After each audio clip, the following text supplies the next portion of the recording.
When I started playing music when I was a kid, it was just like the best toy in the world. You know, that's how I just saw it. This all I wanted to do was play music. It was just mine, and it was the one thing that was mine, and nobody could interfere with it, and nobody could take it away. And although sleep leaves me behind, there's nowhere I'd rather be. There was a lot of touring around America. She went around the country 7 or 8 times.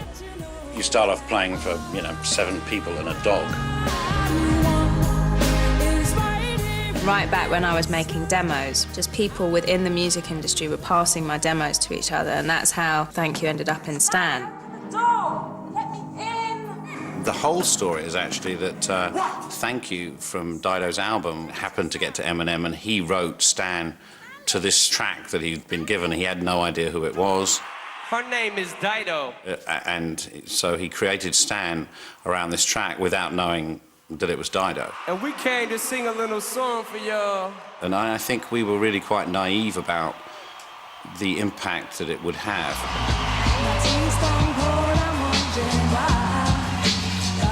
I think people were concerned about how it would impact Dido's career, and I think that it proved to be a great success and something that really helped to break her as a mainstream artist in the U.S.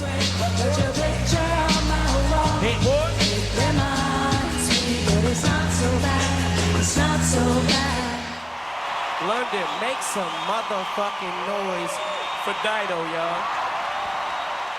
With the second album, it's always actually it can be very difficult because the expectations are very high. And so obviously the pressure that I put on myself on this album was that I wanted to make an album that when I finished it, I felt like it was a real piece of work that I was really, really proud of. I have to say, I think I was really lucky with the record company because, everyone's just saying, look, you just go and do your thing. And when I first heard White Flag in a sort of demo form, I was blown away and knew that we weren't going to have a problem with this record. But I will go down with this shit, and I won't put my hands up and surrender. It was pretty incredible. As soon as I delivered the album, from the day afterwards, the promotional machine kicked off. The record was first released to our own company, and I think that's important. You have to influence your own company early on, in June of this year, when we played it to all the marketing directors at a special meeting in London. So we played the whole album to them, and then after that we took them to a restaurant, and Dido was at that dinner. The record was not released to the public until September as an album, so we had months of setup. We asked everyone to go away and think about it and come back to us with their plans, given what we'd said to them. I guess you could probably say we had 100 people on the Dido team. So it's very, very important that you have a strategic plan, a plan that's going to take us along this road that could be a year or 2 years long. Oh, what a beautiful morning, Star 101.3, and we have a beautiful woman here to sing for us this morning. Here in San Francisco, presenting Dido. Very pleased to introduce Dido. All right, it's Dido at My 94.1. Another morning in San Diego. With Dido. Tonight on Smash, Dido. This is my first TV show on this album, and I'm shitting myself. 5, 4, 3, and applause. Just most incredible machine fired up. It was. It's been quite amazing to watch just the worldwide, BMG thing. But it feels really personal. I never feel like I'm just some product coming out of a machine. I never feel like that. Today it's one of the biggest launches BMG have ever done.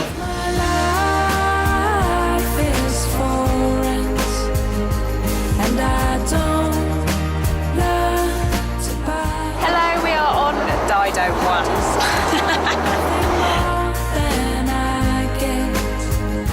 Hi, I'm Dido.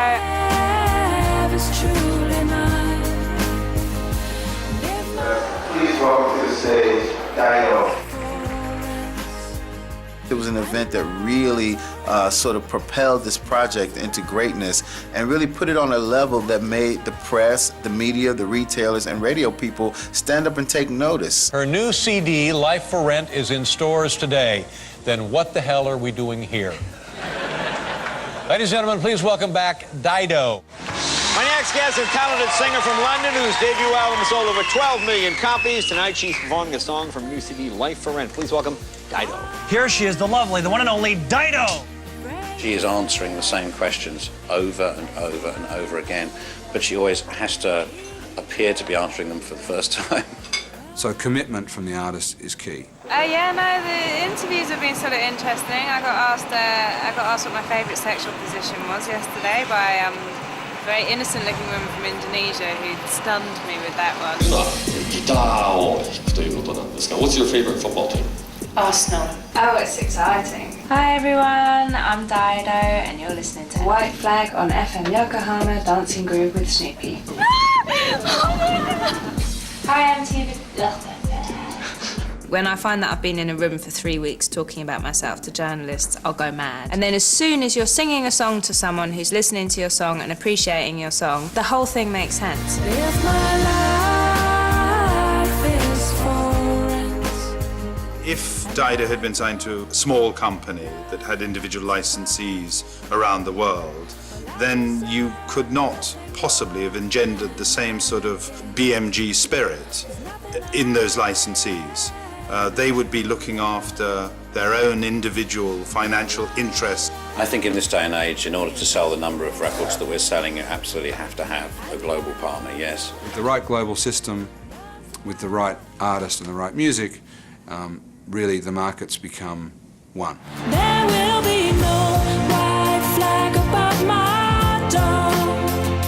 I'm in love. Well, I've worked for 3 majors in my life, and I know that BMG is the best. And there is one reason why BMG is the best in my view, is that we behave like a family. And I absolutely mean that. And therefore, teamwork and collective effort comes naturally to us. And that makes us better than the other majors. Tonight's award, and it is richly deserved, goes to Dido! Best British album goes to Dido. Der Bambi 2003 geht an Dido. And all the people I've worked with or met at BMG, you know, you're spending proper amount of time with them. They go through your highs, they go through your lows, they're there when you're nervous, they're there when you're excited, they're there through every single little thing. And for me, I feel like I am making friends. And I love that, because then it just feels like you're a team and you're all working together and, you know, I'm part of something much bigger. There will be no white flag above my door. I'm in love and always will be.